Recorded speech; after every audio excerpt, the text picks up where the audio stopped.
Hi guys, this is the advisor and welcome back to my channel. Now, last week, Wednesday, November 15th, I put out a video pertaining to the Braeton Seven and the slaughtering of the 7 young men in that house of Braeton. Now, I expected that matter to end there. Within hours of putting out that video, I got a voice note. It was a lengthy voice note lasting for nearly half an hour. And this is a personal friend of mine, and she's also a customer of mine, somebody who I respect very well. And she was able to search her heart and her soul and sent me a voice note that was extremely touching. She stated that she was actually living not far from where from that premises, and that she knew all but one of the guys. What she related to me was so deep, so touching, so profound that it actually rattled me right down to my very soul.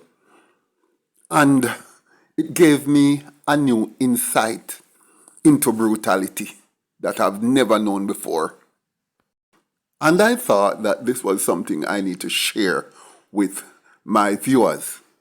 Because a hard case like me, if such a thing could, what she said, and relate it to me, standing there and witnessing people dying systematically, I just thought this was something that the world had to know because nobody knew it like this, not like this.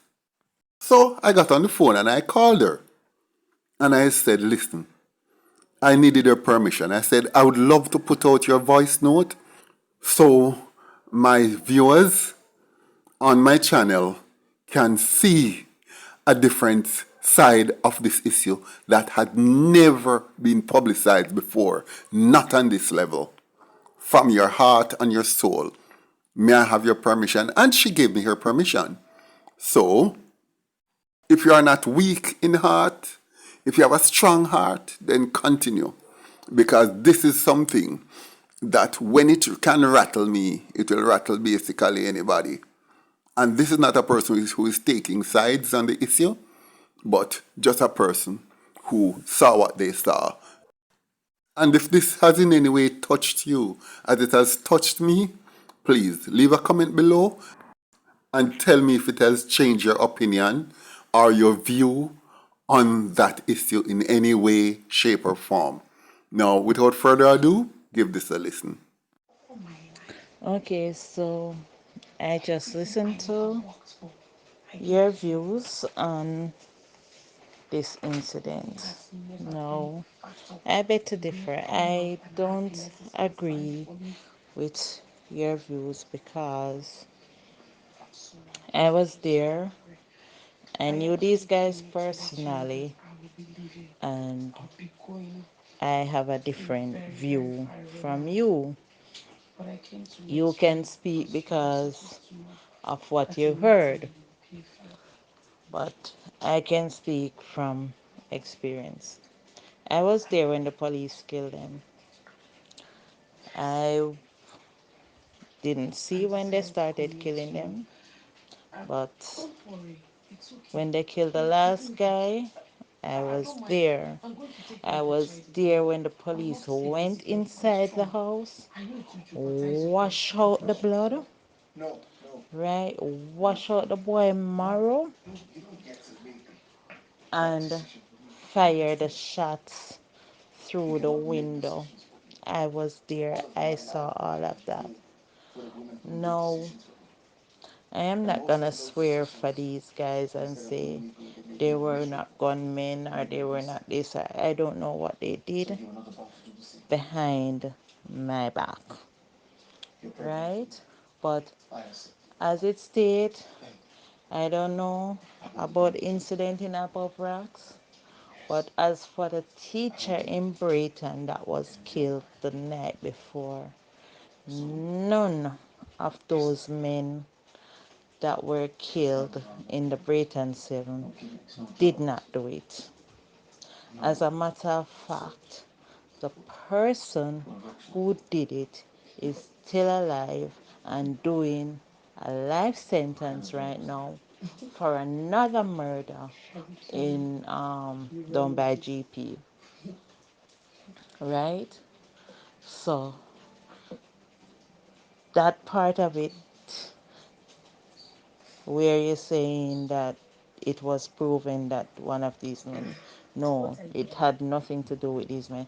In truth and in fact, had I been in Jamaica at the time, and if my mother wasn't begging me to shut my mouth up, I would be one of those who were speaking out, because at the time of the teacher mandate, I was with all those men. I was with them. They were on my walkway playing dominoes. They were there until after 12 o'clock because honestly, when I got the call that the police was killing them, I didn't even go to bed yet. I was in my living room watching the telly and fell asleep. And it wasn't even 2 hours later when I got the call that the police was there killing them. Right? Now, let me tell you a little bit about them. Reagan, the 15-year-old which you singled out, he was not there to do any homework, right? His mother was not on the island. His mother was in America when it happened.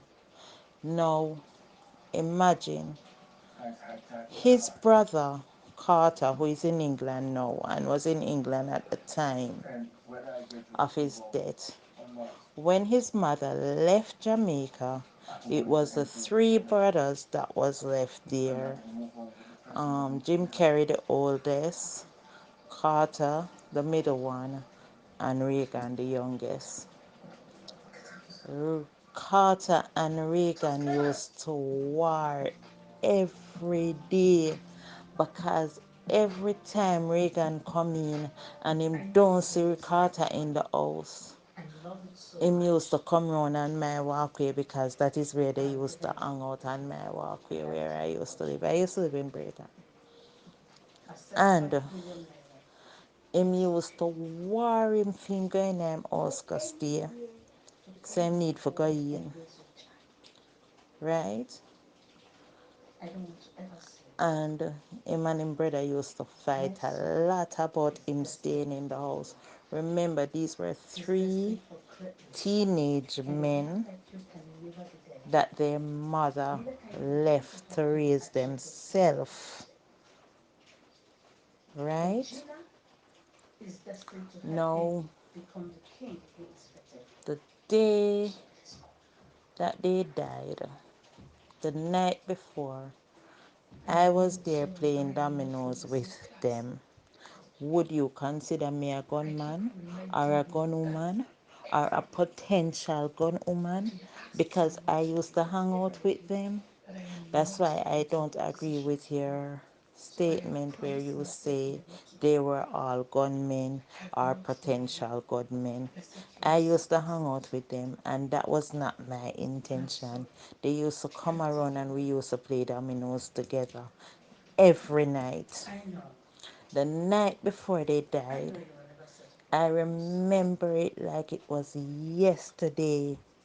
I didn't eat for a whole month the way how I was shook up by it. I was there, all of us was over Auntie Dara house. That's what we call the lady that we used to go over her house to play dominoes. She had a house filled with boys.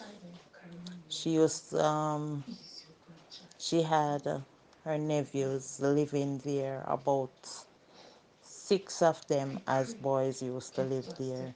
So anyway you see one group of man, you know, say it a go have other men, right? And they used to come there and we used to play dominoes at night time.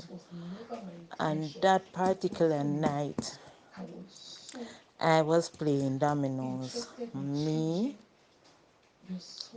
and Tommy, that is the one that they took off his bicycle, carry in the yard, beat him, and then shoot him and kill him. Me and him was playing dominoes the night. Everybody did out, we play music, we play dominoes, who drink, who do whatever, right? And the last time and the last thing I said to Tommy, this was after 12 o'clock the night. After, because the killing of the teacher man happened between 9 and 10 o'clock. The, all seven of these guys was on my walkway playing domino at that time. I can attest to that. It was after 12 o'clock. I got six love. And I started cussing Tommy say because me and him was partner. I started cussing him and telling him that it's him why I get six love. And him say, I did the rest of them things here. I can't take them things here and I go in my yard. I'ma say, yeah man, that you for come off from walkway and go in the yard. Him say, you think so me have to come by your walkway? As a matter of fact, me now come back by your walkway. And him ride off and go home. Right? And of course the domino game done, I was out there like a bit of chat and them start buy them juice cause them did buy flour and saltfish and butter bean. That night say them a go round, they go cook, them a go round the boat round, them a go round a Dorothy that them used to call the youth Chris.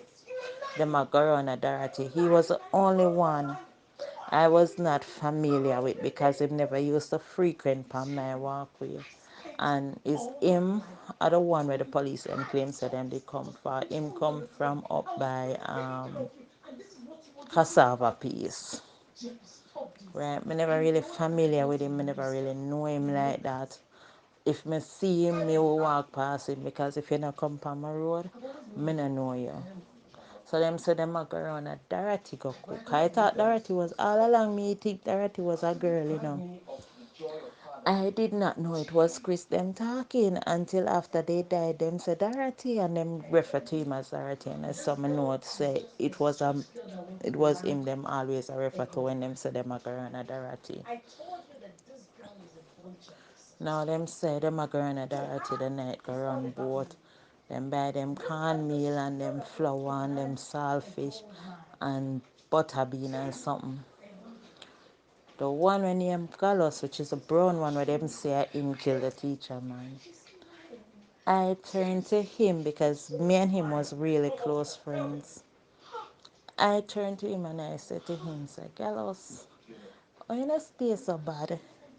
Every night, you know, girl and a Dorothy go cook. I only know half a minute no food. I want me to eat food too. And him said to me, say, I want theatre, yeah. You're legit in a man, you don't know, you can come anytime. I'ma say, alright, may I come tomorrow? And him buy me a soda. I was at the time I was addicted to D&G cola champagne soda and him buy me one and I went inside and put it in the fridge. I didn't drink it. Put it in the fridge and turn on the TV and start watch it and them go on. And I swear me never fall asleep too long when Auntie Dar come call me. They not even the light out yet. Auntie Dar come call me and said to me, say, Taya, what happened? So I don't know when there because me and him they kick off. Right? And she said, because he was the wanted one. Right? And he did something the night. He was on the walkway also the night. And him left from early because him come on the walkway with a gun. And I got mad at him and tell him, say, listen to my man, now bring them something there around here. I don't want them something there for my walkway. And you're not going to make no police come for my walkway and make we can't play that I know at night time. And him said, I just threw man respect in and him walk off and I never see him again for the night. So when the shooting started, Auntie Dara come call me and ask me where him was. And I said, I don't know because from me and him kick off and him left off of the walkway, I didn't see him come back. So, oh, she said, be a police in the scheme. And we hear say police kill man, so she wonder if I him them kill and if me hear me say, no, Auntie Dara, you just wake me up. Same time, Mikey come down the walkway now and say, John know tired the police them a kill off all of my friend them around this so. I said, Mikey, what you mean by police a kill off your friend them? Which friend them the police them a kill off? I said, Gallows and the whole of them. I said, Gallows? Gallows normally come by 5 o'clock a morning time, come wake me out of my bed. Call me. And my mother, cause she always up cooking. My mother wake up from 4 o'clock a morning time and start cook. My mother always come wake me out of my bed, tell me, say, Gallows a call me. And when I go out there, I just a check if you're alright. You alright? I say, yes, Carlos, I'm alright. Walk on. Alright, go on back to your bed. And him gone. That was me and him, right? And I said, Carlos said or whatever. Lance now. Lansbury used to call him. Him used to live in the house behind my house. So me come out of my house, run at the back of him house, me a looking at. He was on filing for go away, right? And may I say, anyway, you sell Gallows, you sell Lansbury, cause Lansbury and Gallows Bar. So if them kill Gallows, more than likely them kill Lansbury, right? Me not put Dean and Tommy in the equation, none at all. Because Dean a youth when I come out time house. When him come and him play that me know with we at night time, him go back home here because he grew up secluded. Him never in a no gang group or anything like that. Dean used to go in me at night time. Tommy going me out at night time because these were two children who grew up with good, decent parents, grow them up good and everything. Right? Mother and father married and have children and them, people will keep them pitting in them house and so. So when me hear said Dean in night, I was surprised. Right? And then I get to understand when Dean father come out and talk, him say, him and Dean have argument the night and Dean don't come home. So because him and him father have an argument now, him go round there with them and go cook and eat and fell asleep with them round there. Right? Tommy was not in the house. Right, because Tommy never get none of the food either. Because remember me tell you, say Tommy left half of the walkway before them and go a female. So Tommy wake up in between 5 and 6 o'clock in the morning and go around they go buck up on the police them with them a do and start bawl out for help. And the police them take him off him bicycle, carry him into the yard, beat him, and then shoot him. The autopsy proves that all 7 boys got beaten before they died. Not all of them because Gary Space died in his sleep. Right? He was asleep in the room in the bed and them kill him in a film sleep. And the autopsy proved that. Right? Gary Space we didn't know any relative for him. It's like the guy was named Dorothy, I think. I don't know if it's him did bring him. Him never have anywhere for stay and then bring him come there. I don't know how him end up around there, but he was living around by the house.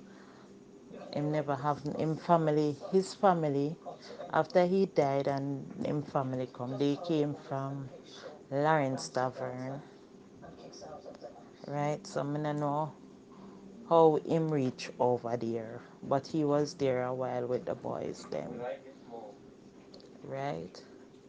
Now Dorothy, now Chris, the one that the police said they came for, his mother lived in Cassava Peace.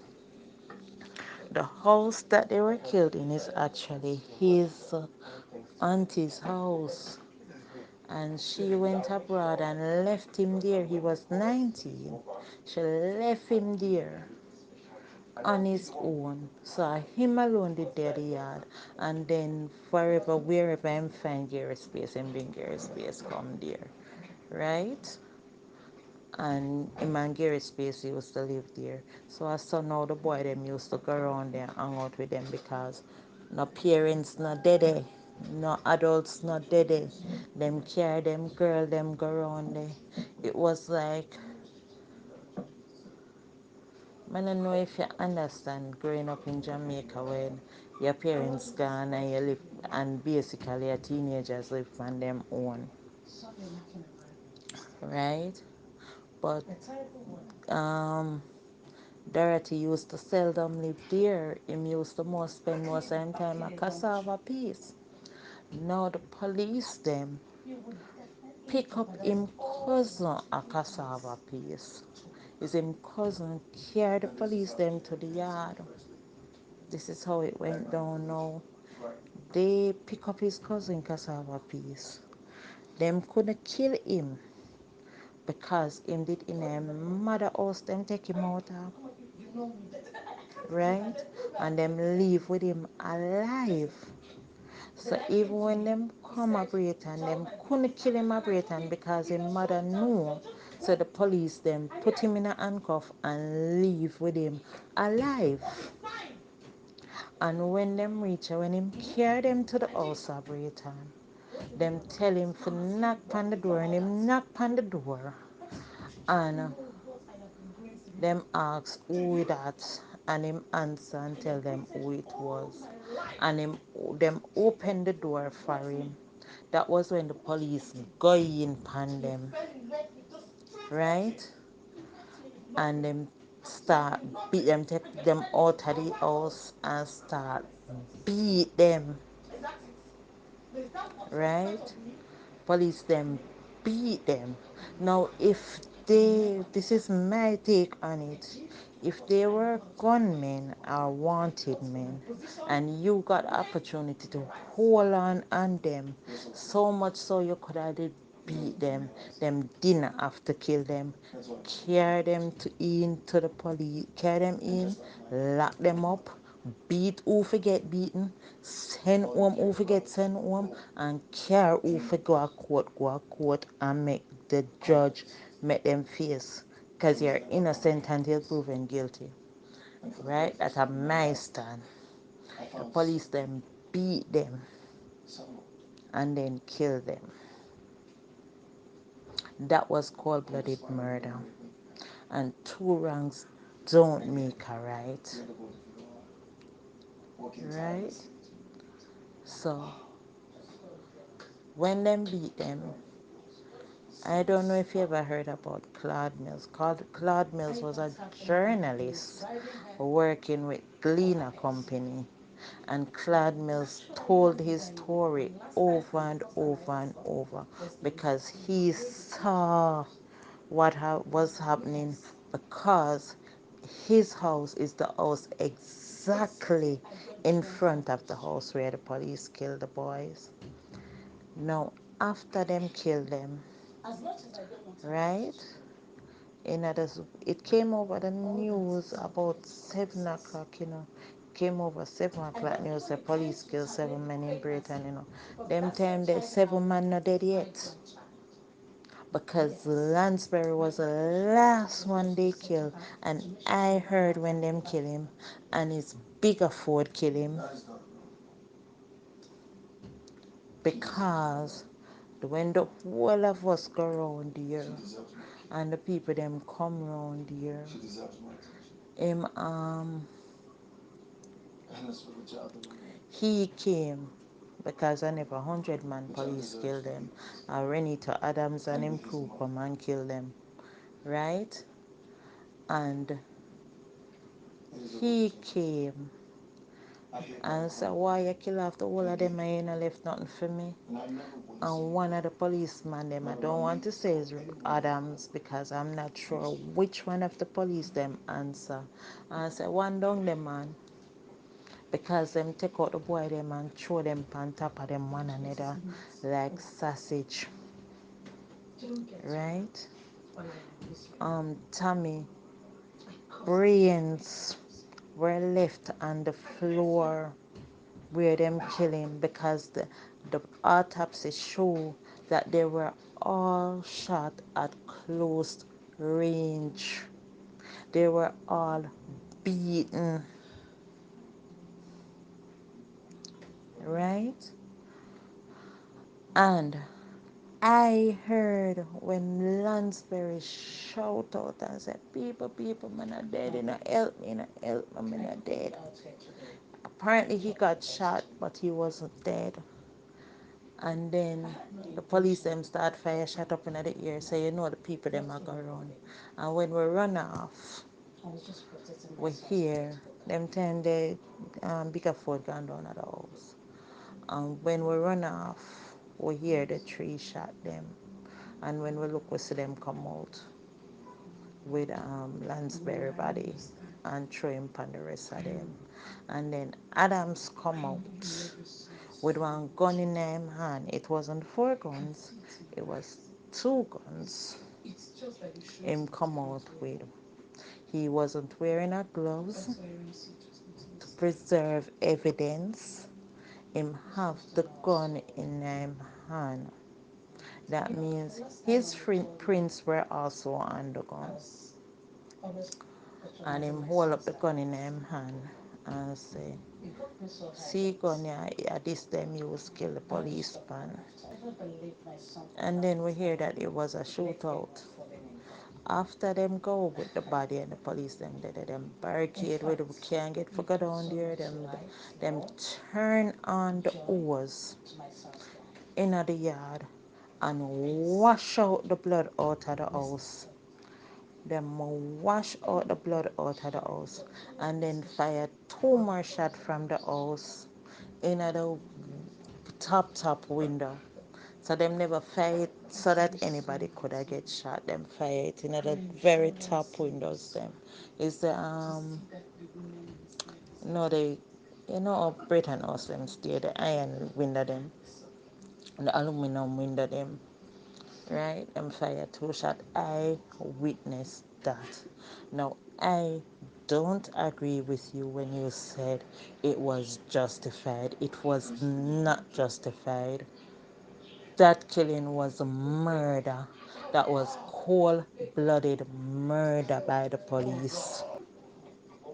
Now, how are you gonna say that these men were gunmen?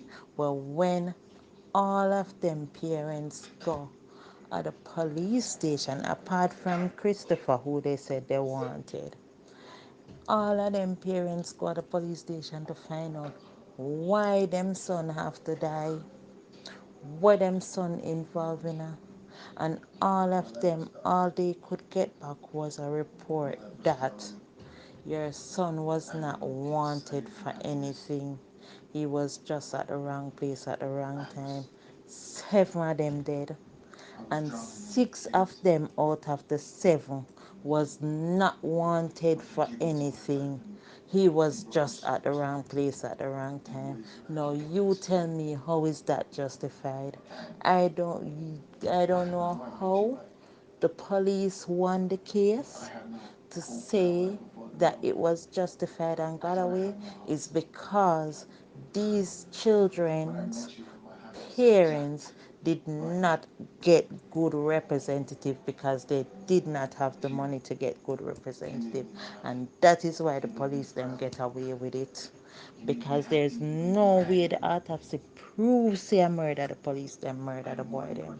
The autopsy proves that they were beaten. The autopsy proves that they were all shot at close range. Yet you're saying that it was justified? No, two wrongs don't make a right. I don't agree with you on this take. I am sorry, but based on my experience and based on that I have facts on this particular incident, I will have to say I don't agree.